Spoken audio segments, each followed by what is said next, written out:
আমার ভালো মারে দেন।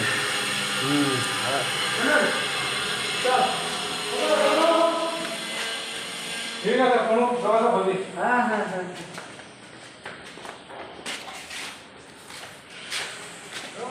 হাই করে দে, হাই করে দে।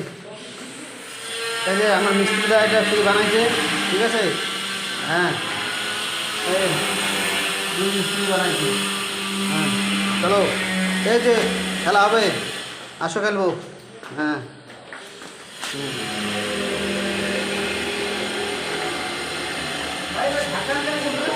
ঢাকানগঞ্জে খুলে কে? এই যে মাস্টার ঘোষ, এই যে সিঁড়ি, এই যে আমরা এই যে কাজ করতেছি, এই যে क्या करना चाहते भाई लोग अब भाई नो। हाँ, এই দেখো কীভাবে কী বানাইছি, এই দেখো, এই যে দেখো, এই যে কালিনটা কীভাবে ফেলেছি দেখো। এই যে মাস্টার ঘোষ, এই দেখে মাস্টার ঘোষ, এটা 5,000 টাকা নিয়ে কইলো।